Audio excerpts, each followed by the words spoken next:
Welcome one and all to Umami Manga. I'm Petter and this is James. Hello. And today we're talking about volumes 13 and 14 of Vinland Saga. The end of an arc, I suppose. Absolutely. Yeah, I I don't really have much to say before we get into the characters other than it was just a really satisfying book overall, I thought. But yeah, do you have anything before we get into the discussions? A wave of emotions, really. Mm. Because at the end of the book, you're feeling, yeah, like Thorfinn's back with his family, and it's kind of funny but heartwarming, and all this good stuff. And then what about all the stuff that happened within the book? Let's not talk about that. Like, Yeah. there was some tragic things that happened, and Mm. it definitely makes it one of my favorite books in the series, and a solid arc overall. I think the payoff was really great, Yeah. Oh yeah. and yeah, I'm excited to talk about it. Hell yeah, let's get into it then. Starting with Thorfinn.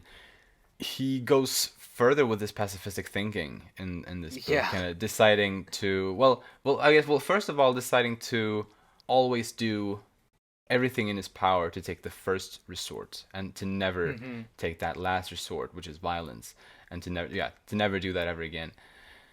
And Hmm. he talks with Einar about that. Uh, and at least in this book he did a fantastic job with taking that first resort. And I guess I look forward to seeing in future, in the future of the series, in what creative ways I suppose he will be able to take that first resort, Mm. slash if he will ever kind of fail and end up having to take the last resort. I guess that's something I'm excited to see how he's going to deal with in the future, because I'm sure he's going to find himself in difficult situations again. Yeah. How many people are gonna have the same reaction to letting Thorfinn go? Just punching him 100 times in the face, and and then just being cool with it. I don't mm, know. Like it's definitely an extreme. mm. Um, but it was that dedication that saved the day. That it obviously impressed the Vikings and Canute. But I just wonder if that can be the same with everybody else. Like how else are you going to have to avoid violence? i- Exactly. Is my question. I mean, what if someone took a sword to him? Like someone competent took a sword to him. Mm. It doesn't seem like it's a possible resolution for every conflict. Exactly. Yeah, for sure. So yeah, then I guess that's why I'm excited to see how he's going to deal with future conflicts. And yeah, just gonna be fun to see, because obviously, yeah, he handled this one really interestingly and Interestingly, yeah. beautifully, like as well, like taking those 100 punches. And I mean, I have so much respect for him because of that, and like I feel like that was one of the big steps he took in this volume toward becoming this true warrior. I mean, I think he already is a true warrior, but that was definitely one of the big signs of it. Yeah, I don't know if I could call him a true warrior in the terms of what Thor's was saying quite yet. I think Thor's idea of a true warrior is still a little bit more. And I think Thorfinn will learn that as he gets to, as I assume he'll eventually get to Vinland. Mm. Um, but I definitely do think he's taking the right steps, and you know, again, it was impressive that he took all those hits, um, and a sign of his resolve, and yeah, him being a true warrior. So Right. Yeah, and I guess on that, like, kind of, what is he lacking right now that he needs to become a true warrior? I think it's family. Yeah, right. Yeah, I think that's the only thing, at least, that I can think of as well. Right, exactly. Yeah, because yeah, he had, the pacifist thing, he's got that down. And there was also the part little before he took the 100 punches, when he managed to save Einar from completely giving into violence and vengeance, kind of, uh, when Einar sort of really wanted to kill Ketil for a moment. Right, yeah. And I'd say like that was also a really big step toward becoming a true warrior, and like to save somebody else from a future of violence, because I Mm-hmm. think that's where Einar would have ended up if Thorfinn hadn't been there to help him. Yeah, being consumed by vengeance and whatnot. Right. Um, yeah, I love that line where he says, "Please, brother, don't fall under the same curse that struck me." Is like, Yeah. I think is that the first time they used brother, or had they been using brother before this book? I can't remember. I didn't remember it if it had been before, but yeah, this book I definitely noticed it for the first time, like because they both refer to each other as brothers multiple times, and that was Hmm. just such a sweet little thing to see how Yeah, just how close they've gotten. Yeah. yeah, I really do like that. Uh, but one thing that just talk about this, you know, last resort, first resort type of things. Mm, He punches Einar in the face, that's like to true. stop him. And it wasn't, I guess you could argue it was needed, but was that the first resort? That's Like, yeah. was that the last resort? I'm just saying. Yeah, I'm just saying. yeah. But anyway, that's the thing. I think both Canute and Thorfinn are reaching for these perfect ideals that are almost impossible to get at. Yeah. Perfect pacifism. It's hard to say that you will never ever not just like attack someone. That's one thing, but just defend yourself that. I don't know. That seems almost too far. But Mm. I'm definitely going into an open mind, and I think that um, where Thorfinn's heart is at right now is in a very great place, and Oh yes. um, I think is what the world needs. Truly. Yeah. Searching for that peace and paradise and whatnot. Absolutely. Absolutely. And really, actually, I love like on the scene like after he had gotten punched a bunch, and that whole scene essentially.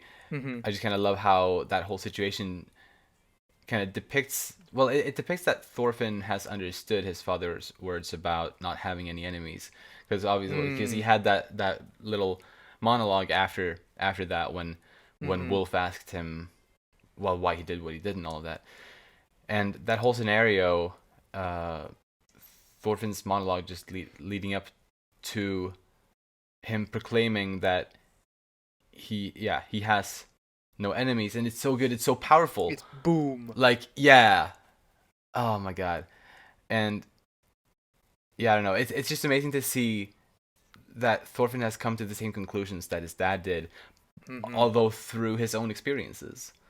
Right. Uh, Right. so it's just yeah, it's just so beautiful, so good. You, I may have said this in a previous discussion, but the phrase "I have no enemies" has really left a profound uh, mark on my own thinking, and just Mm, you know, whenever I see any sort of media that deals with violence, or not just media, but just world events and um, just everyday things that we go through, I just think I have no enemy. And this kind of goes into my personal life real quick, but for my work, I deal with. I work for a nonprofit, and I deal with relationships with military folk. So obviously, military folks, their war is kind of their game, if you will. yeah. um, but the language right now is that we're not uh, building up to win the fight. We're building up to prevent the fight. Um, Mm, so which I understand. But during this, I just had a conference and just listening to all these guys speak. Just thinking that it's like, but do we have enemies? Like, yeah. So it's just that whole Hmm. mindset. And of course, I understand that there are nefarious people out there, and that's why I think it's a hard thing to say. But Mm, I do think it's also very profound, because I do think there is a lot of truth in that we have no enemies. yeah. Right. Um, yeah. So Totally. I I think about Yukimura being a very thoughtful person, Mm, and just having read some of his other works, and Vinland Saga now, yeah. it's yeah, it's just interesting to hear some of his thoughts and ideas about pacifism and whatnot. And yeah, I think it goes back to a point I made a long time ago, probably in a different maybe in a different podcast or series, but I would love to read a story like this for my English class versus Oh yeah. having to read, some really old book that people are still trying to figure out. Right. I think there's a lot of philosophical and, I guess, beneficial gain to have in stories like these. I feel like.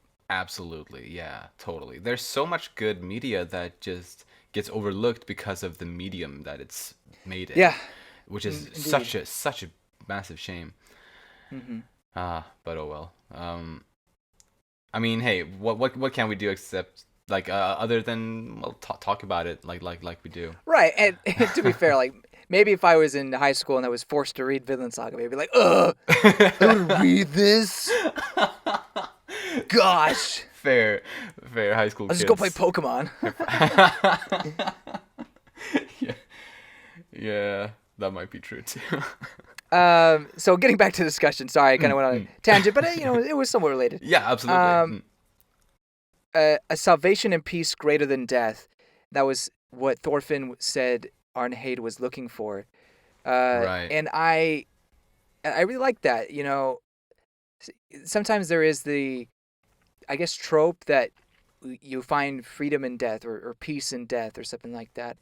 And but I like the idea of living in the moment, living in the time we have now and trying to find that peace. And sometimes that's hard. Sometimes, I mean, you look at, Arnheid's life and how much it was just full of pain. So in some people, it's hard to escape that, our circumstances. Yeah. And so I admire Thorfinn to wanting to give people that peace, that paradise. And I hope we can do the same for others. But yeah, I also think about religion in general and how in some cases it's like, don't worry, everything will be figured out in the afterlife, kind of a thing. Mm-hmm. And I understand that, and I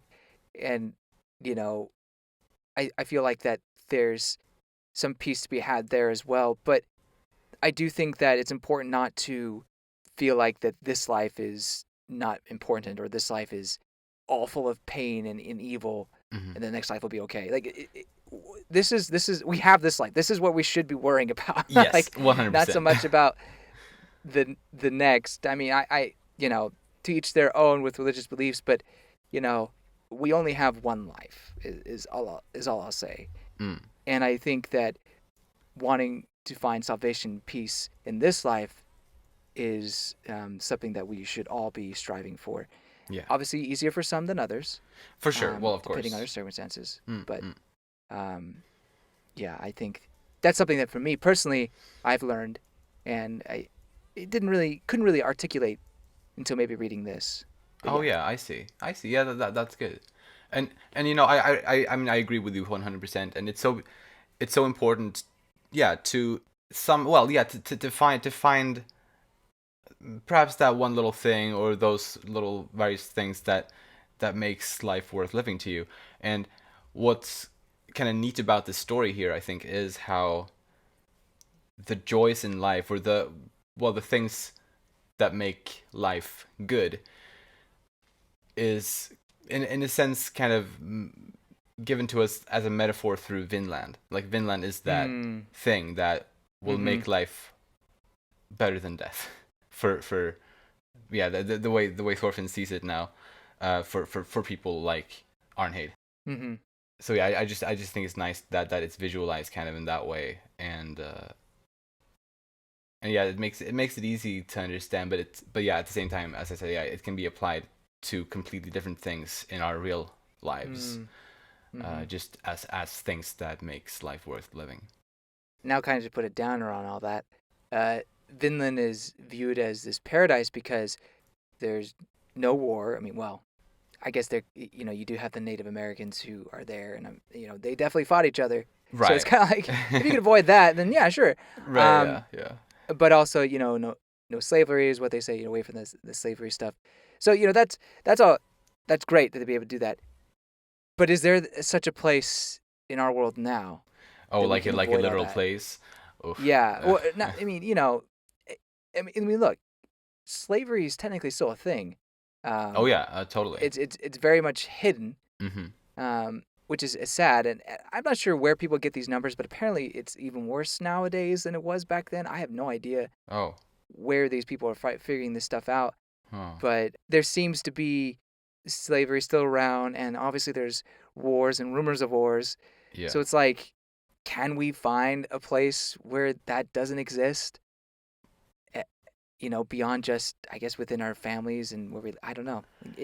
It's so hard to be able to just go somewhere and build your own like village or so, and be able Yeah. to fill it with people who won't be doing that sort of thing. It's such an Yeah. ideal that's hard to reach. Totally. Yeah, it's incredibly idealistic. I don't think it's realistic. Uh, sadly. But I Yeah, do think, sadly. but it's still nice that, well, because it doesn't need to represent a literal place. Uh, Mm-hmm. Vinland in this manga doesn't need to represent a literal place. It can represent a thing, like like something An abstract. idea. Yeah, an Mm-hmm. idea, like just anything that brings you peace of mind, I think. Hmm. That's a good point. Yeah, good point.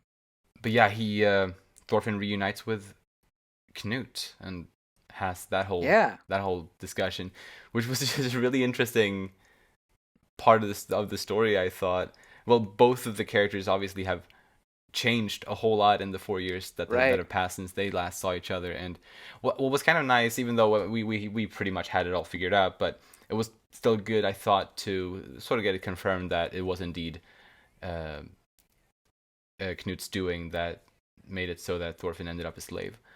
So Mm-hmm. just good to know that for sure. And Mm. it made sense. Even Thorfinn had total understanding of that in that scene. Yeah. Again, like you said, it was great to see how much they've changed. I mean, Canute's change was probably a little more sad, I guess you could say, Yeah. because becoming more ruthless. But eventually he turns a new leaf. Yeah. And we'll talk about that later. But seeing um, Canute look at Thorfinn and say, "Wow, you're like a completely different person, really."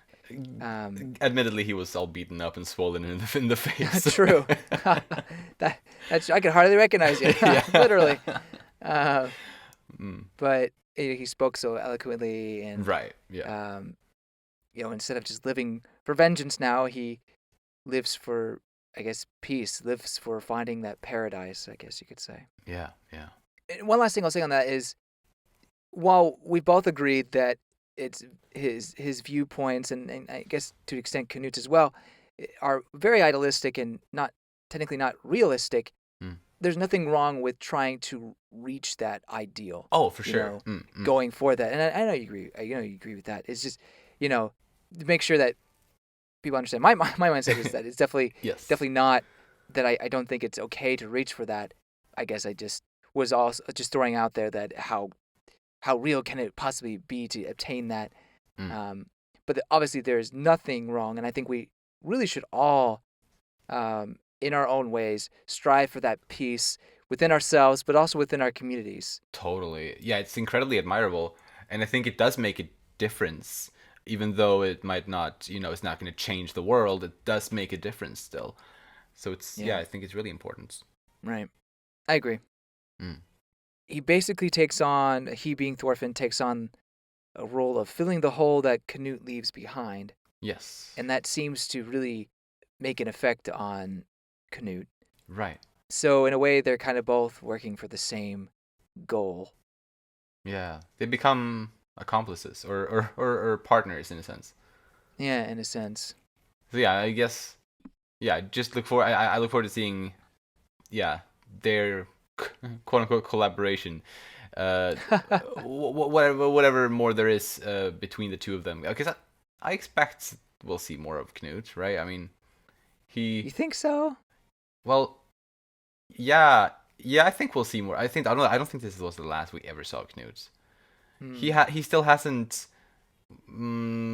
Died. died. Yeah, no, but I mean I mentioned I think it was our second discussion on this series. I mentioned that he will eventually gain the title Knut the Great.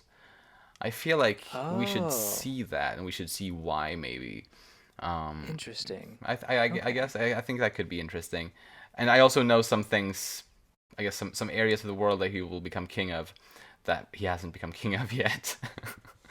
Huh. um, and I guess that could be interesting too, perhaps, without saying too much. Sure. In regards to historical spoilers.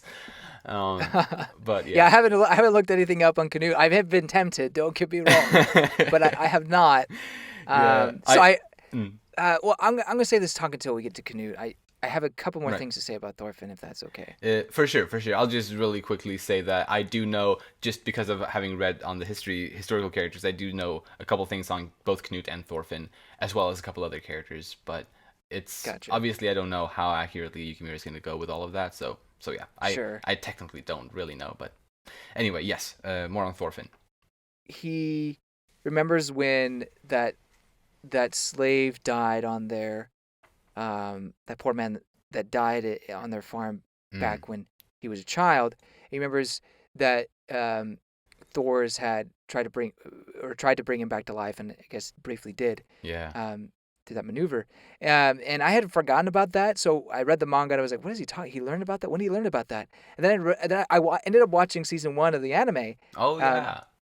between recordings, and that happens. It's like, oh, that did happen. Oh.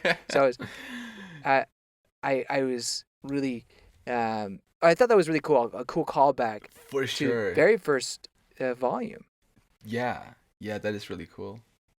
And then lastly, I think Thorfinn has learned a lot from Arnheid's death. Dang it, Arnheid's death. There we go. Um, yeah, it's like constantly tell myself. I think so. I do think he'll learn from that.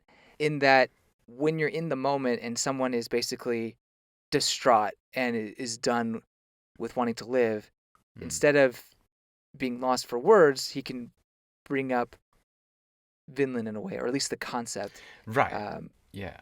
and unfortunately, he did it when it was too late. But I think from now on, he'll learn from it, True. and yeah, it'll be good.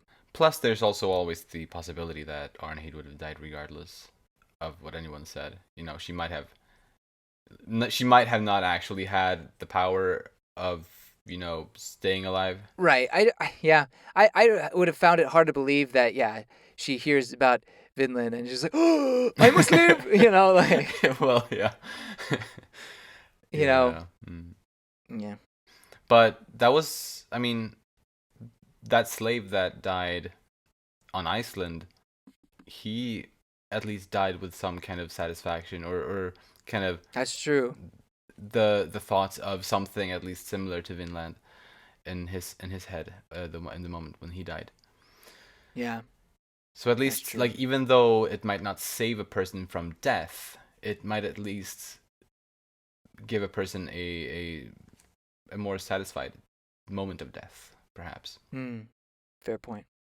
But yeah, Thorfinn returns to Iceland finally. I know. This is definitely one of those unique takes on hero returns to homeland. Yeah. I think most of the time you see it's like, oh my gosh, where have you been all these times? Instead, everyone's like, who are you? There Yeah. was a boy like what? Even his sister doesn't recognize him. Oh my gosh. Uh, never change.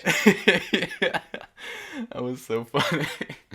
Yeah, I Yeah. mean, I wanted there to be like a wholesome, kind of just like happy, kind of like almost like a tear-jerking moment when he and Ilva met, but it was only like played for gags, which still I still enjoyed that. Luckily, I still got what I wanted with Helga. Right. When they Yeah. reunited. That Oh was the my god, tearjerker. that was Mm-hmm. so good, Yeah. so That was good. sweet. Oh my god. Yeah. Yeah, chapter 100, so good. So it felt so good. Oh, I forgot. That was chapter 100, wasn't it? That was chapter 100 when he returned to Iceland, so that was very fitting, I think. So Ah, definitely mm-hmm. worthy of being chapter 100, then the final chapter of volume 14. Into prologue. What? No, I'm just kidding. Right. We already been through that. Yes. Into part one, maybe? I don't know. I mean, maybe. I don't know.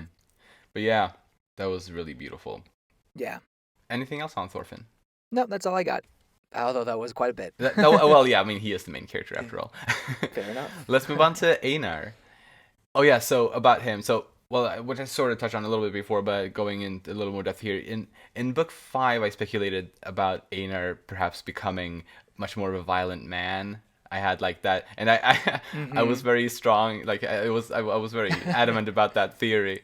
It hasn't become the case, and I don't think it will become the case No. quite. However, that moment when he wanted to kill Ketil, I think could have led to that. Like if Thorfinn hadn't Sure. intervened, I think he would have totally gone down exactly that path that I had, well, speculated Yeah. about. So I guess that was interesting, and I thought, well, I got like a half victory on that. Yeah. Fair enough. No, but it was like a great moment. Like I understood his anger there, of course, like very much. Right. Yeah. But yeah, I was also at the same time really glad that Thorfinn was able to save him from that, from going down that road. I agree. It would have been really sad and tragic among all the other tragic things that was happening Yeah. if yeah, he had actually killed Ketil. Um, you know, don't think Mm, he would have been able to live with that. no. At least be the same person. Who knows? Maybe he would go on to be a Viking warrior after that. Right, exactly. Uh, Like it could have gone really far. yeah. I the ship that was never meant to be. You know what I mean? Ah, yeah, yeah.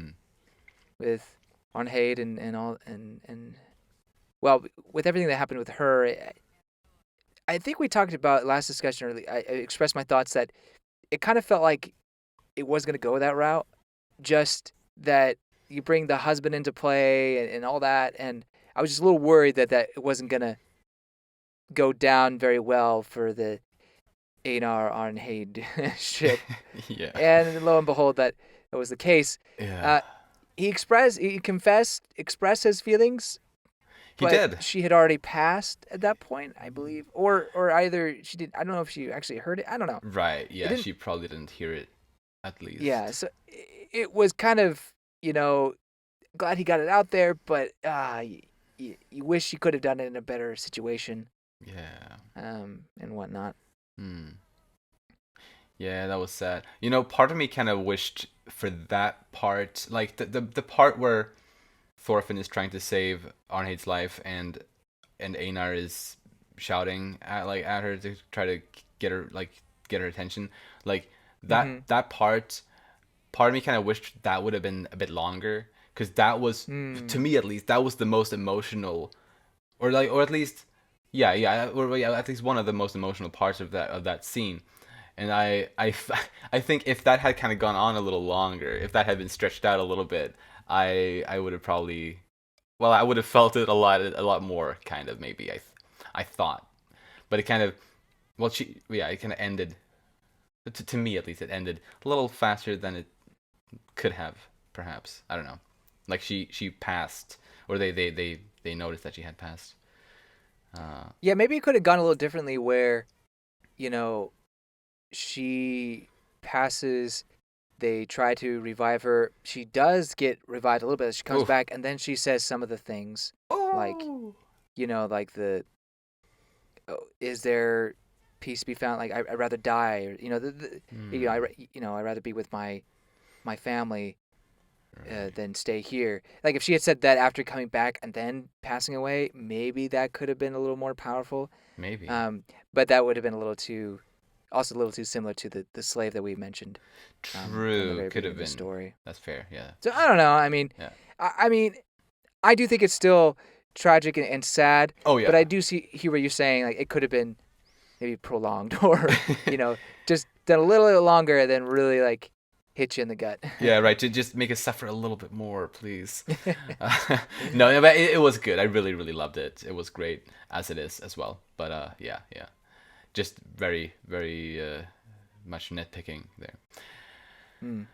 Um, but Einar is going with Thorfinn now to build that land of peace in Vinland, and they're gonna do it for Arnheid, and I think that's just such a beautiful, beautiful sentiment.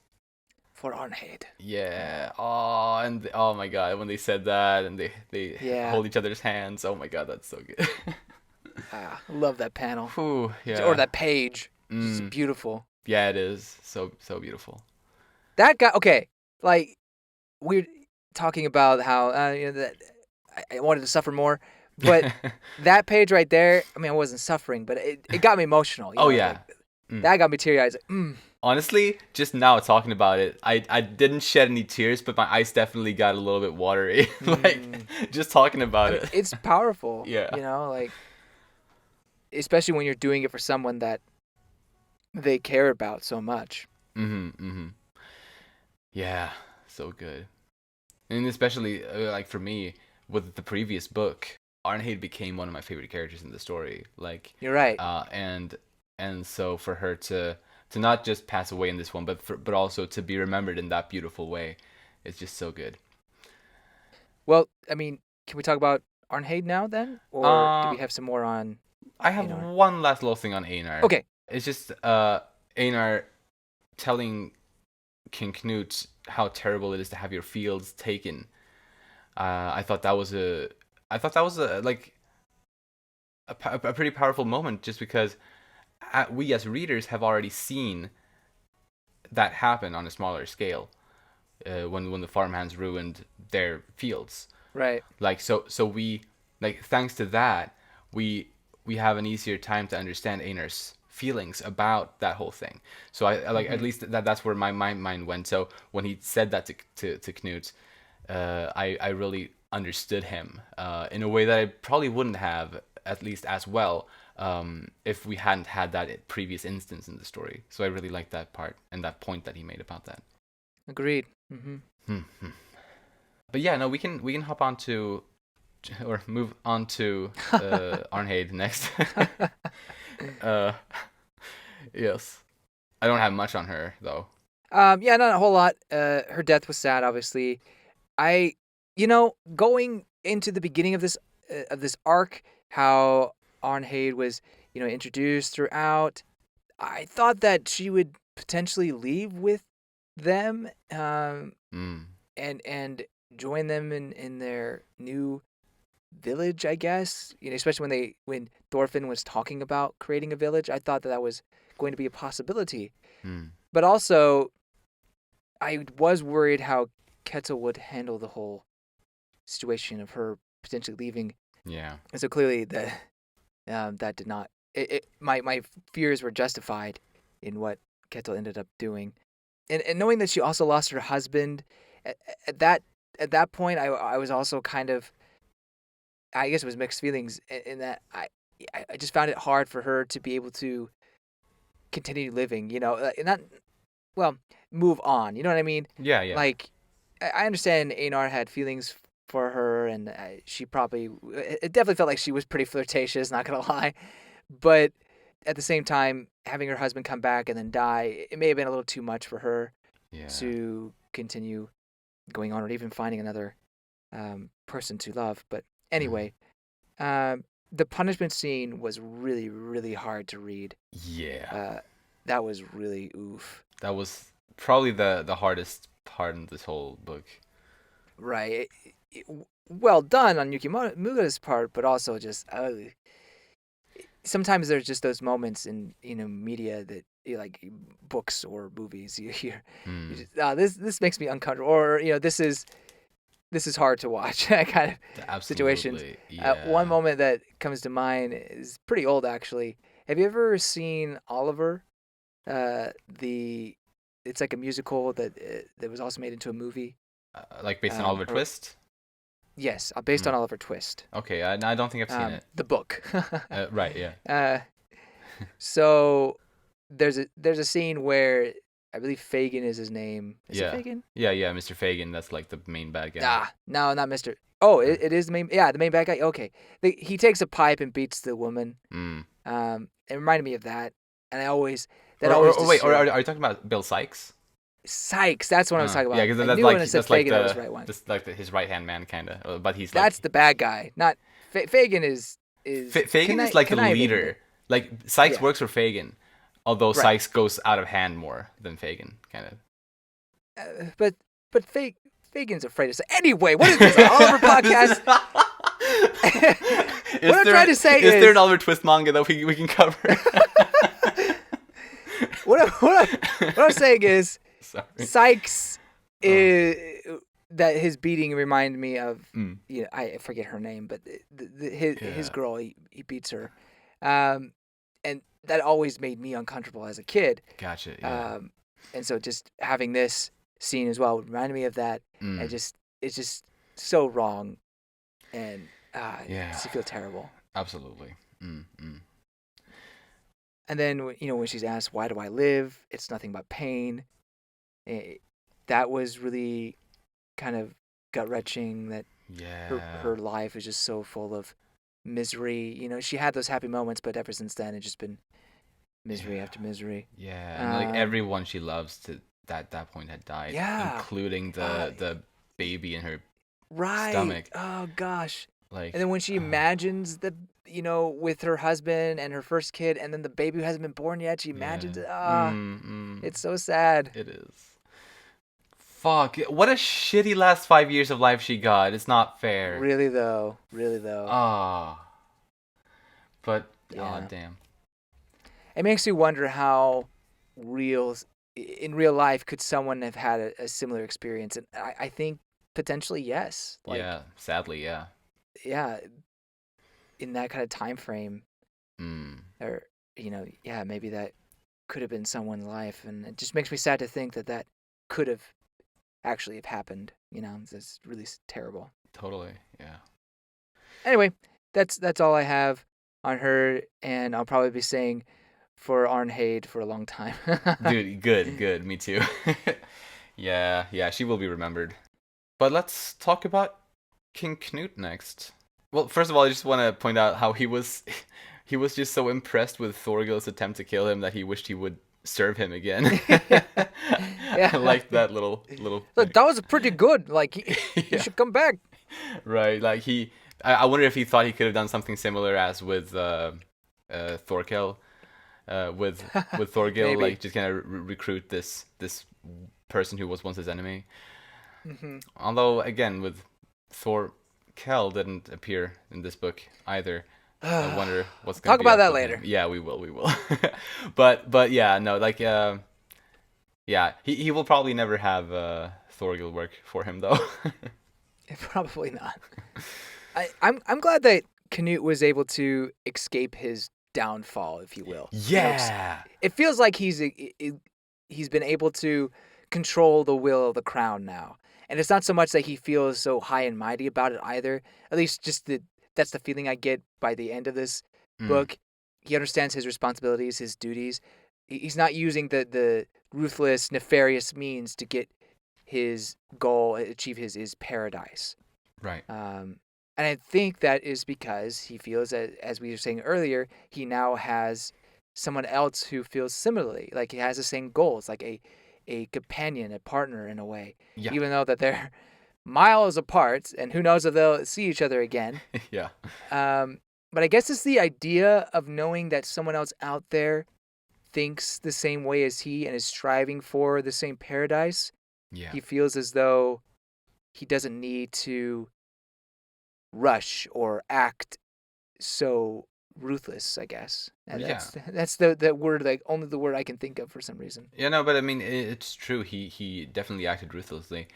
But it was really cool how Thorfinn was able to change his his approach on that whole thing. So really Thorfinn saved Canute in that regard as well. Like Thorfinn is really he's saving a lot of people from terrible fates, kind of. Well, besides Arnheid, but you know. Yeah.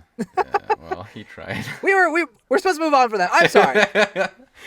But because Canute's sort of ideology and his justification kind of about basically the needs of the many outweigh the needs of the few. I can see it, it makes sense. But I'm really glad that he didn't, obviously that he didn't go with taking the farm for his own gain, or for his I'm really glad ambitions gain. And I think and as you also said, like kind of based on the narration that followed after that, it definitely seems like he definitely changed for the better, and it seems like a genuine change in him. Yeah. Even the people of England kind of trust him as their king at this point. Right. So that was pretty cool. Yeah. I liked how he mentions his goal of wanting to save the Vikings, becoming the emperor of rebellion. Yeah. I don't know, his way of thinking is so interesting, and how kind of obsessed he is with defying God at this point. Although I think now that he has someone else to lean on, or to believe in, I guess you could say, maybe he's not as obsessed with the idea of defying God. Or I mean, still, I'm sure like he's still working for that and everything, working for that goal. Yeah. But it does feel like that obsession was partly leading him to become so nefarious and do whatever it takes, kind of a thing, you know? Oh yeah, I see. Right. Although I mean, he still wants to create a paradise on Earth, and that in and of itself, Of course, yeah, is rebelling against God the way he sees it. That's true. But I see your point as well. And I know what he said, that he feels that he has an ally now with his goal and everything. But a part of me did feel like the sudden return and just him being okay without, furthering, I get further taking Ketil's land, just seemed a little unwarranted, maybe unrealistic. A bit, yeah, a bit. It was kind of like one of those talk no jutsu that people kind of make fun of for like Naruto and the pain arc, But clearly Thorfinn is not gonna be doing that kind of fighting stuff anymore. But is someone just being able to take a bunch of punches and then say, "Please stop. Okay, I'm gonna run away." Is that enough to make a guy stop like that? Like, I don't know. It does seem a little hard to believe, but I'm able to accept it, and I do think that Ikemura made it in a way that Canute was able to find some relief in the conversation. Right. So there is some warrant for it. Exactly. Plus, I think there's a chance he might have somewhat of a soft spot for Thorfinn just because they have a history together. Like, yeah. Although I mean, obviously that wouldn't have been all that it would have taken, but yeah, that in combination with Thorfinn also mentioned, like explaining his idea, which he didn't really do in full until after he said he would run away. So having had that discussion and their history together, I think I can still buy it. Fair enough. Yeah, and at the end of the day, I'm okay with it, and I buy it. But it does. I was just kind of thinking about it, and even when I first read it, I was kind of like, really, that's it. It maybe I guess maybe it's anticlimactic in a way, but at the same time, like he just went through 100 punches, and the stakes were very high at that point. So yeah, I'm okay with it. And at the end of the day, seeing Canute in a healthier state, I believe, is nice. Yeah, totally. And yeah, I ultimately enjoyed that turnaround, and it was satisfying. I thought it was satisfying to see that, because it was, it was a positive thing. It was a good thing, that it was kind of the first good thing that happened in this volume in a way. True. True. And we also got to see Canute laugh, which I don't think he had laughed in a long time. True. That, although I found that slightly disturbing. At least the first time. Yeah, fair enough. But no, it was good. Anything else on Canute? No, I think that's it. Cool, then let's move on to Olmar. I love this character's journey. I agree. Oh my god, I never would have expected this back in book 5. Me too. I really thought he was going to be a throwaway character. Or right. Just kind of just like this bum, you know?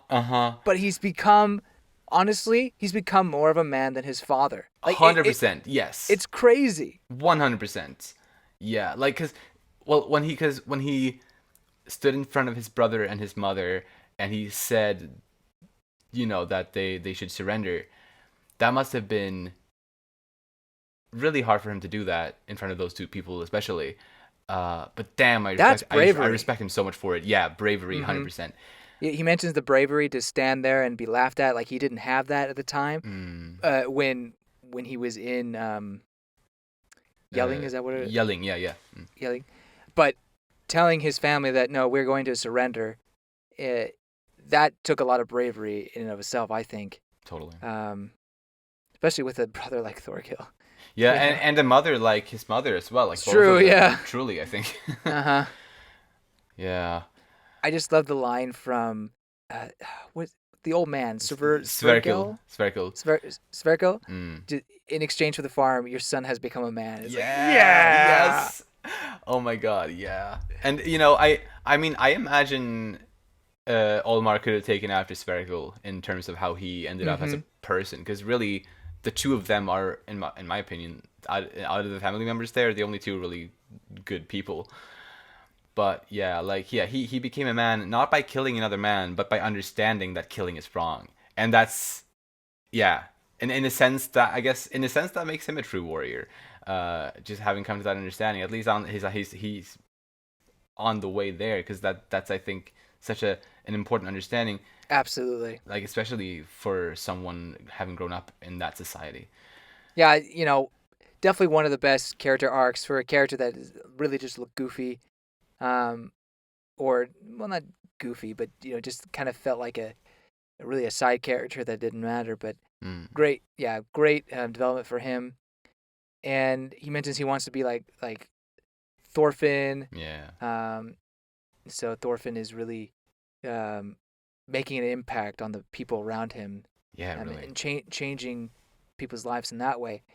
And maybe little by little, you create paradise by the example you give. Right. And so maybe this area will be much better off because of that. So yeah. I hope so. Yeah.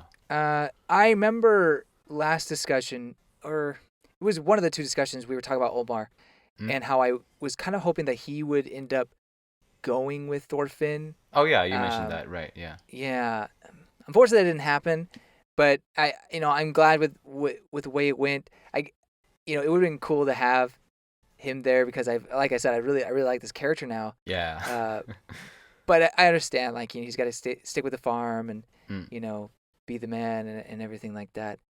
When he did take over the farm, he gave half of its area and half of its wealth away to the families of the men who had been, killed and wounded in the battle, which I love that, just kind of putting an end to this arc with that, because this arc, or at least Spherical during this arc, pointed out how having too much wealth is a bad thing, and that it can just lead to problems. And and what we see the first time, or the first thing that Olmar does once he takes over the farm, is to, well, just half its wealth, thus making it, I guess, far less attractive to bandits and stuff, and making it more manageable. But I just loved how that was Olmar's basically first course of action once he took over leadership of it.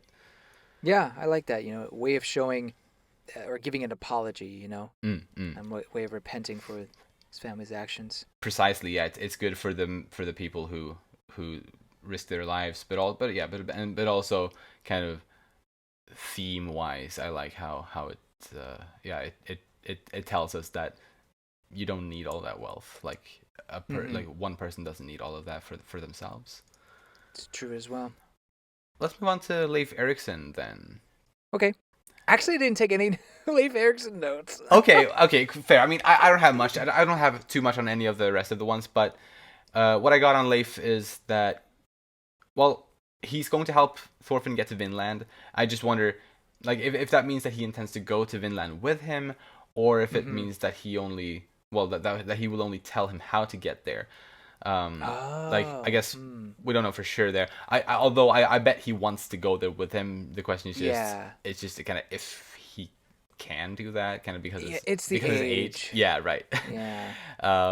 I bet he wants to, though. I guess we'll see. I mean, how does he have a wife? Like, I assume he does. What is his wife thinking about all this? It's like, you haven't been home in years.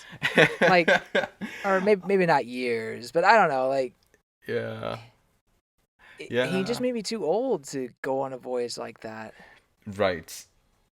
Yeah, because I mean, I don't know how old he is supposed to be here, but he definitely has been aging quite a bit. So yeah, I don't know. Yeah. So we shall see. At the very least, his information is going to be useful, at the very least. Yes, indeed. But I guess that's it on him. Yeah, I don't have anything. Then let's talk about Roald, or well, the guy we know the name of now, aka Snake. Snake. Yes. Snake. It was great getting his name, even though it might not mean much, but it's just good to know his real name, I think. Hmm. Um, Yeah, that was nice. that was nice. What's cool is that he used to know the real Iron Fist kettle. Yeah. And so we learned about that whole thing. That, yeah, I mean, we knew that it was a made up thing, that the kettle that we know kind of made up, but we understand here that it was actually another kettle somewhere who actually went by that name and who had actually earned that name. And Hmm. the kettle, the farmer, just used it for his own benefit, kind of. Not cool. Yeah, yeah, definitely not cool. um, but yeah, I wonder. So, what do you think? Do you think we'll see Roald again? That's the thing, man. If we don't, I feel that, well, I liked what we saw in this book Mm, and that we got a little more backstory into how he got to the farm. yeah. I feel like there's more to him that could have been explored. Like, exactly why was he in debt? What, Mm, what was his life like when he was studying with the real Iron Fist kettle? Like, yeah. Right. Right. there's a few questions, and it really, like, I would love to see more about this terrific fighter. Totally. So it would kind of be a shame if we never saw him again.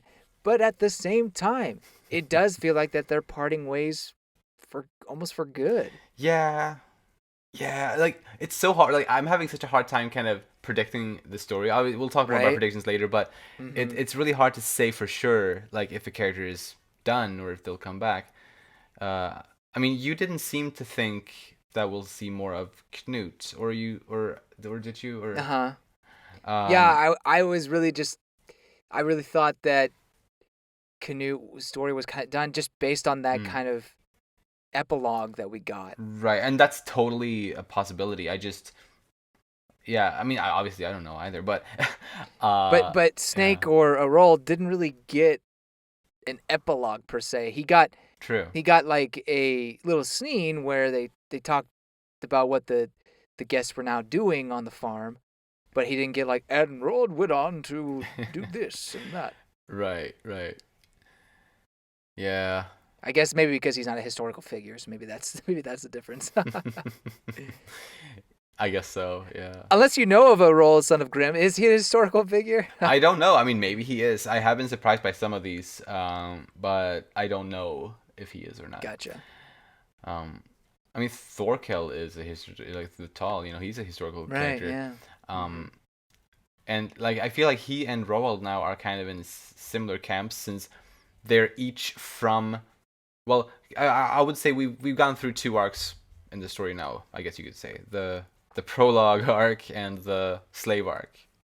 Uh huh. And we have those two characters from those two respective arcs, and both of them seem like they've been abandoned now. But I wonder, will they return? I hope they do because I really like both of them. I agree. Mm-hmm. But yeah, yeah. Is that it on him? Yeah, I think so. All right, then moving on to Kettle. Like I said, I was afraid of this. Just Uh huh. how he would react to Arnheid. Just not even what happens in book 6, but just Einar and Thorfinn trying to get her away. Like, I was Yeah. worried how that would go down. And honestly, this took an even worse turn that Mm. I was worried about. And oh gosh, it was just so sad. So sad to see it all. Yeah. Yeah, I would just like to formally take back anything good I might have said about Kettle in the previous discussions. Yeah. Cuz That's why I was worried, man. what a massive shitbag. Right? Yeah. Like, mm. He showed his true colors in this book. I disagree with the true colors things. I think that he was someone that did not like violence and all that, and similar to Omar in that way. but I think that eventually he kind of snapped, and his choices changed the man that he was. I think there's some truth to that, where potentially any of us could kind of turn like that, maybe, if we let Mm. our controls and desires get out of hand. And I Mm. think that's definitely what um, Kettle kind of experienced, where he put too much emphasis on his wealth and his property and everything like that. And then when it was starting to slip through his hands, he cracked, he twisted. Mm. Right. Um, Mm.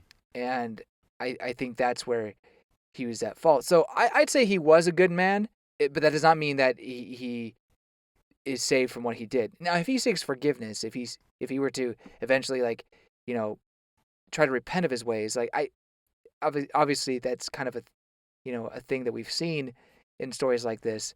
But at this point, no, that's not what he's after. If anything, he still feels like he's in the right. You know what I mean? Right. Yeah. Um, Yeah. I mean, he's incredibly pathetic. right. I agree. Incredibly Awfully. pathetic, awful person. Just like how. Yeah, there's no saving him at this point. Yeah. Although I don't think anyone would have done what he did under those circumstances. I I think he had it in him somewhere. Like characters like, Mm, I mean, I can name a couple other characters that I'm sure wouldn't have done that. For example, Thor's or Spherical, like his father. Like those were people who I don't think would have beaten another person to death ultimately, uh, over something like that. well, while I agree, I think it goes to how it's like the consequences of your choices in a way. Hmm. Like, because he placed so much emphasis on his property and his wealth, that that led to him making that terrible, terrible decision. You Right. know what I mean? Right. Yeah. Yeah. Um, so yeah. So I guess it's fair to say that this was his true colors. At Um, least, I mean, part of his person. Obviously, he has good qualities as well, but yeah, this was too much. right. And I think it's all goes back to what his father say. I mean, his father's words were truly prophetic, in that too much wealth will lead to disaster. Right. Right. And that's exactly what it is. And while obviously Canute's actions started the wheels, it was also because of his wealth he took it terribly, and he you know went to or he ended up doing something that absolutely terrible. He took two lives essentially. Yeah, basically. Uh yeah. I don't, I have so much hatred for that guy right now. I felt so much for Einar. Like I felt like him. I felt like Einar. You know. Hey man, we have no enemies, right? Oh Isn't yeah. that isn't that isn't that the but at the same time, interesting enough, I think Thorfinn mentions that he didn't want to see Kettle again because he basically hated him. So Mm, mm. and so I don't think it's possible to not have feelings of hatred towards another person for their actions and Right. whatnot, but at the same time still consider everyone to not be your enemy. Yeah, And like yeah, you don't have to be friends just because you're not yeah, enemies. You can be absolutely. neutral. Yeah, yeah. Yeah. But I agree. Like, I don't need to see Kettle anymore. I mean, you know me. I love seeing people try to come to an understanding about the terrible things that they've done, and Mm. try to repent for that. I mean, look at Thorfinn. Thorfinn's a perfect example of that. Absolutely. Um, Yeah. but obviously Kettle is so far gone that that's not going to happen, and Yeah. it's tragic to see kind of his fall from, I get grace, but I mean, it's not like he was an angel per se, but he definitely seemed like a better person, like we thought. Like for the times, yeah. He was as we've said in previous discussions though, he was at the end of the day still a slave driver, a slave owner. Um Mm-hmm.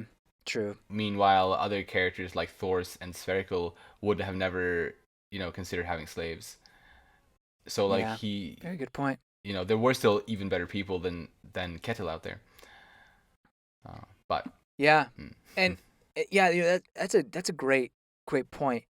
And Spherical, as we said, mentions that Omar becomes a man, mm, almost implying that maybe he didn't view uh, Kettle as a man. yeah, You know, dude. I mean, Yeah. especially after the crap that he just did Right. to Arnheid. Like, no, like Uh, you. Gosh, yeah, that. Oh man, my blood is now even boiling even more. Like, okay, right. And not just to Arnheid, but to all of the soldiers that were like the people that he yes, sent to the into the yes, battle. uh Like huh. he sent them out to their deaths essentially. Like he was too stupid to realize that they stood no Oh, chance. okay, and this goes back to what we were saying before, in that Kettle's a coward. Like he's always been a coward, Uh-huh. and his actions were just more cowardly than anything. You know, sending like all those people to their deaths Yeah. to protect his stuff. You know, Right. it's yeah. It just again, it shows the difference between him and Omar. Omar was able to just show bravery in standing up for what he believed in and Mhm. what he thought was right, versus Kettle, who was a coward and hiding behind his things. Hell yeah. Yeah, yeah. Anyway. Absolutely. So yeah, if anyone wants to leave a comment on YouTube about how much you despise Kettle, please do that. Heart. But yes, I think we've made our thoughts clear on him. Yeah. So let's talk about his firstborn son, Thorgil, next. I think ultimately he did a pretty good job, getting troops together. That was pretty unexpected. Honestly, I didn't think, because at the end of last book we knew that about 100 men would, like, Canute would arrive with about 100 men, and I think we were both back then, like, oh my god, how are they gonna even match that in numbers? Turns out they were able to get like 350 men or so. A lot of people living around the area. Yeah, a lot of people, but like barely any battle experience. Numbers does not equal might. Right, totally. But it was still impressive that he was able to get so many people together, I thought. Hmm. Although well, yeah, the kind of ugliest part of it was that he intended to sacrifice all of them so that he could, do the sneak Yeah. attack thing. I mean, I kind of I enjoyed his character just because he is this just reckless, bad person, and we know it. Like, it's not like his father, who we sort of wanted to respect that guy for some, like, to some extent, Mm-hmm. until we just kind of saw how incredibly pathetic he was.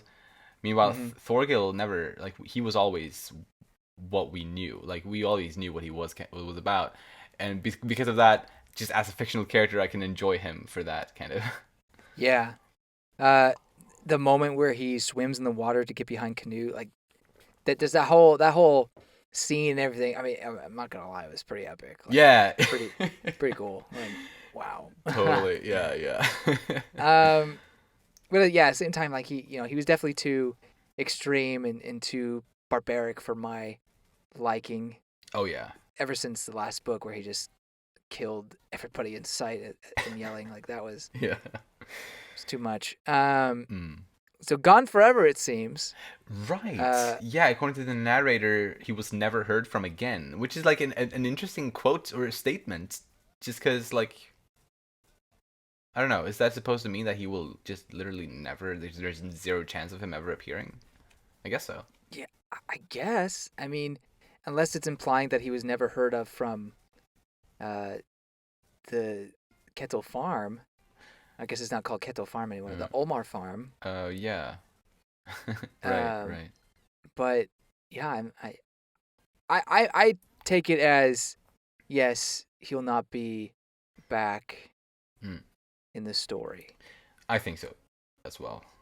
Like I said, that moment was cool, and tough guy, whatever. But I can live without him being in this story. Yeah, no, same. I mean, I would much rather see Olmar, for example, again. Yeah, a true man. Yeah, right, exactly. In fact, I would love to see him again, uh, at some point. But moving on to Pater, if that's the way to pronounce that, I don't know. But Mm. have a little bit on him. He's just so cool. Like, he's one of the Yeah. purest goodest characters, really. I think Yeah. just so nice. And I Io was really Yankabo. happy. I'm just kidding. Oh, yeah, yeah. The Attack on Titan fans will understand that. But yeah, yeah, no, but honestly, like similar. I have similar feelings toward those two men. Um, but yeah, I was really happy that he survived the battle. Yeah. Just really relieved when I saw him after that whole thing, because there was that bit when it was kind of, well, or like Yukimura wrote it in a way that it was kind of like half implied that he may have died, but I was so Mm-hmm. happy that he didn't. Same. Because honestly, I expected more casualties out of like the characters that we knew. Yeah. Um, but I mean, I was glad that he survived. Yep. Yep. Yep, yep. Do you have anything else on him or any other characters you want to talk about? Briefly, Thorfinn 2, his comedy at the Ah. end was really great. It I was. thought that it was wonderful, and this is kind of what I was hoping for in a character. So I'm Yeah. hoping to see more of that. Mhm. Um, uh, Obviously, I guess going along with the comedy, Ilva was great, in all of her hijinks with Thorfinn, the real Thorfinn, or Thorfinn 1. Yeah. And yeah, I guess to talk about Ilva, we see that Ari and Ilva got married. Oh, that's right. Yeah, exactly. Ari got the girl. And I guess, yeah, he did. A huge family, or at least relatively speaking. Right. Were there 3 or 4 children? 1, 2, 3. I think it's 4. Right, right. So yeah, yeah, It's pretty big. definitely, yeah. And then the last character I want to talk about is Floki. Haha! Oh yes, Loki. So now that Thorfinn has essentially moved on with his life and doesn't really seek revenge nor violence to solve his problems, Mm. do we never see a confrontation between him and Floki? Like, is that never going to be a thing? Right. Like, I wonder. there's even a point where Floki hears Thorfinn's name, Thorfinn's name, and he's like, Thorfinn of Thors? It must be different Thors. There's a Right. Thors. Like, Yeah. it almost as if like it's implying that would, like, if it was the same Thorfinn, like he would have been like, what? No way, or something like that. Mm-hmm. Yeah. But Yeah. why? Like, I don't know. It just doesn't feel like that he would come back into the story unless Thorfinn has a confrontation with the Yams Vikings. Yeah. Yeah, man, I wonder. I mean, I really hope that there will be something. But yeah, at this point, yeah, it seems like something very specific needs to happen in order for it to happen. Mm. Because honestly, I think Thorfinn deserves to know, Agreed. you know. I think that would, make him, well, it'd probably like make him feel really bad for all the years he wasted with revenge even more. But also, I think it could help him find some peace and understanding that potentially. Right. And if Yams Vikings, however it's supposed to be pronounced, were brought back, potentially Thorkel could come back too. Potentially, yeah, Maybe? exactly. Yeah, since last time we speculated that he may or he could have rejoined the Joms Vikings. Yeah. Although I'm just really torn on that right now, because he really, Right. I mean, we've seen him take so many different sides, like fight for so many different factions, or at least we've known of it, like because we know he was with the Joms Vikings before, and after that he joined England for a bit, fighting on the London Bridge, fought for them, Right. and then he joined Knute's army, and so yeah, he definitely isn't necessarily one to stick to one side, so True. it's really hard to place him. But I'm excited to, well, I'm excited to see him again, assuming we do, which I really hope we do. I just wonder how Thorkel would think about another change for Canute. Like, is he down with all this? I mean, technically, there's even less fighting now. Yeah. So, yeah, what is his thoughts on the whole thing? It would be great to bring him back. Like, it feels a little unsatisfying that we don't get another moment with Thorkel. Right. But I don't know. I guess it's Yeah. just the way of life sometimes. Yeah, for sure, sometimes. But yeah, no, but yeah, he definitely could learn about the same things that he could have learned from Thor's from Thorfinn, you know. It would be great if Thorkel joins Thorfinn in Vinland, Right. and, Yeah. ends up kind of taking on a life of more pacifism. It's hard to see that happening because of his warrior mindset, but I don't know. Like, if he really wants to know why Thor's was a true warrior, then it seems like or stands a reason that he would go with Thorfinn to discover that. Yeah. And I mean, honestly, I think for him, out of all characters, to make that journey, or and like, to come to that conclusion would be beautiful. I Um, agree. Hmm. just it would be such a drastic change, and I think it would be amazing, and it would send a really good message as well. I think. I mean, admittedly, I think both Thorfinn and Thor's in their pasts were very brutal and very much, involved with Yeah, a lot of bloodshed and things like that. absolutely. But maybe Thorkel is a step above, perhaps, at least in the way that he truly really enjoys it. Hmm. So, Yeah. And I think that's all I have about characters. right, then let's continue with predictions and stuff. I think it's pretty safe to say that Thorfinn and Leif and Einar, as well as maybe a couple others potentially, but at least those three are going to start at least planning their trip to Vinland Right. in some capacity. Although I have a gut feeling that like something else is going to come in way of their plans. Like I don't know.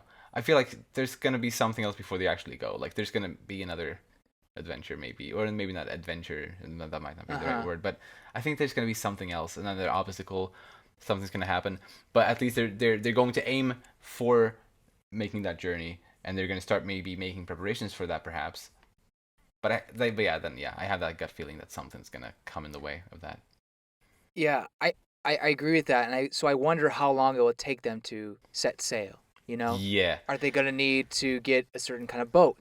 Are they going to need to get materials? They need a certain navigator. I mean, they have Leif, but maybe Leif becomes sick or he can't Hmm. go.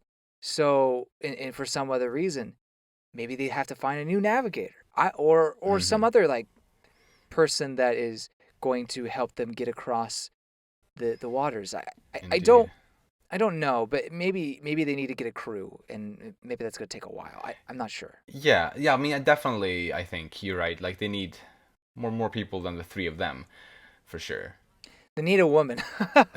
They want to start a village. They need a woman. Yeah. Like they get to Vinland. Yeah. Oh Yeah. crap. I mean, I think you're absolutely right. I mean, on that, I think at this point in Thorfinn's life, he's ready for some romance.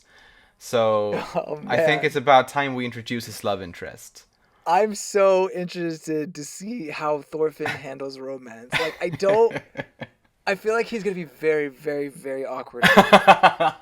Yeah. I'm expecting that, like Yeah. wholeheartedly. You're right. But like seriously, because at least the development he's gone through, and his character growth, he's ready now. I think for Yeah. that to have that in his life. Although I agree with you, I think it could be awkward. Although still, I think he's ready. To Yeah. to start something with someone, or at the very least, yeah, just at the very least on a basic level. So at the very least, I hope the next book will introduce then whoever it might be, you know. Hmm. And it doesn't have to start being a romance right away. Obviously, I don't. In fact, I don't think I want that. But give us the character. And yeah, that would be cool. And I wonder if are they gonna stay in Iceland the whole time? Throughout the As next they book. prepare. Yeah. That's a good Yeah, I question. wonder. Yeah, yeah, that is a good question because it would be fun to see other parts of Scandinavia as well, like in the Well, that'd be story. true. So, well, preparing for the trip, I guess it makes sense to stay in Iceland. But if something else happens, like if some other obstacle comes in their way, like something unexpected, maybe they have to go to Norway or Sweden or something where we haven't really been in the story so far. Uh-huh. Yeah, maybe not just Scandinavia, but Fair. going to Greenland, maybe. Yeah. I mean, Greenland could be on the way to Vinland, actually. Right. And I'm not necessarily saying that would happen in the next book, But it would be cool if we do get a time in Greenland for a Mm. bit. For sure, for sure. I mean, I imagine like on the way to Vinland, they might stop there because making the whole trip in one go might be hard. So like maybe stopping in Greenland on the way, I could see that. But yeah, it would be nice to see Norway and Sweden since those are the other like Nordic countries that we haven't really been to in this actual story. Hmm. Could be nice. I wonder if like other parts like Central Europe and stuff. I wonder if there's a chance of us going there. I mean, at this point, honestly, this story has been pretty unpredictable. Like I wouldn't have predicted that Thor like there would be a whole slave arc in Denmark like this. Hmm. For example. So literally, I wouldn't be surprised by anything at this point, kind of as far as like new settings and stuff like that goes. So I mean, I could see Central Europe as well, or even Southern Europe. Like I know the Interesting. Vikings had a lot of dealings in like Turkey and stuff like that during this time, for example. I Huh. mean, I don't know. Definitely not saying that we'll definitely go there, but just saying like the possibility exists. Yeah. Oh, interestingly, in this book, he mentions in one of the interview questions that he would have liked to have mentioned Normandy. He doesn't think it's going to happen, but Oh, that's right. that that could have been cool, Yeah, or could be cool. true, true. So, are we officially giving up on Hordaland? Like, is that official now? I think it has been. I've just been too. Well, I've just been in denial about it. I mean, they left Denmark for Pete's sake. Yeah, they did. I guess it is final. It's ridiculous that we've been talking about Hordaland for in almost all of our discussions. We've at least mentioned her. um, yeah, yeah. I would love to see her, but I don't think we will. I think it's over, for real. Gotcha. What do you think? Yeah. I mean, yeah. I just the fact that I'm not in Denmark anymore, it's like, what? Yeah, Why bother? indeed. By the way, did you watch the entire anime season? I did. Cool. Yeah. What did you think? Just general thoughts without going too much, I Um, guess. some of the changes I was a little questioned, but they were most of them were like minor changes.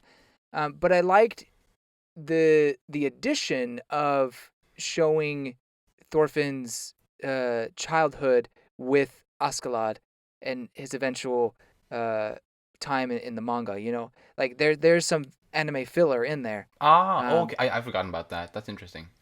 yeah, like you see how the person he first kills and how he gets to dual wielding Ah, knives and everything. I So see. it's yeah, it's interesting, and yeah, in a lot of ways, I think it adapts it very very well. Mm-hmm. Except for the making it chronological. Yeah, I'm not sure which I like or not. I think there is a benefit to having the chronology there. Oh, but one thing I didn't like is they show Thor's in the like the very very first scene. They show Thor's and his faking his own death. Right. Like Yeah. they show that scene. I do remember that. I don't like that. I don't like the placement of that, especially since they continue on with the anime with the impression that Thor is a warrior or what he used to be. But in the manga, you don't get that impression until later on that he was this great warrior. Right. It's not Um, until Floki arrives on Iceland to try to exactly. fetch him. Mm-hmm. Yeah. Yep. So it's a little twisted in the anime, but or maybe twisted the wrong word. It's like a little too upfront. Yeah. I I mean, guess. and that kind of is all a result of them going with the choice of making it all in chronological order, Yeah. or at least a lot of it. But at the same time, I do think that it works and that um, Yeah. having the growth of Thorfinn, episode by episode, yeah, I don't think it's bad.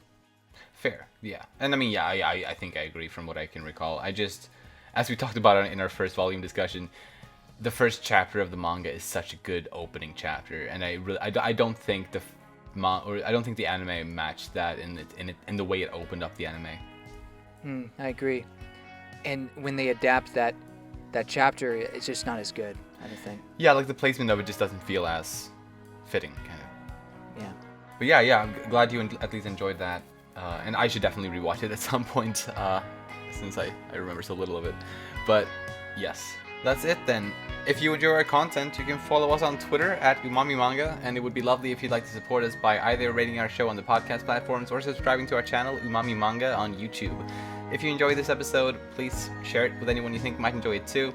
Thank you so much for listening, and we'll see you next time when we'll talk about volumes 15 and 16. Bye bye. See you later.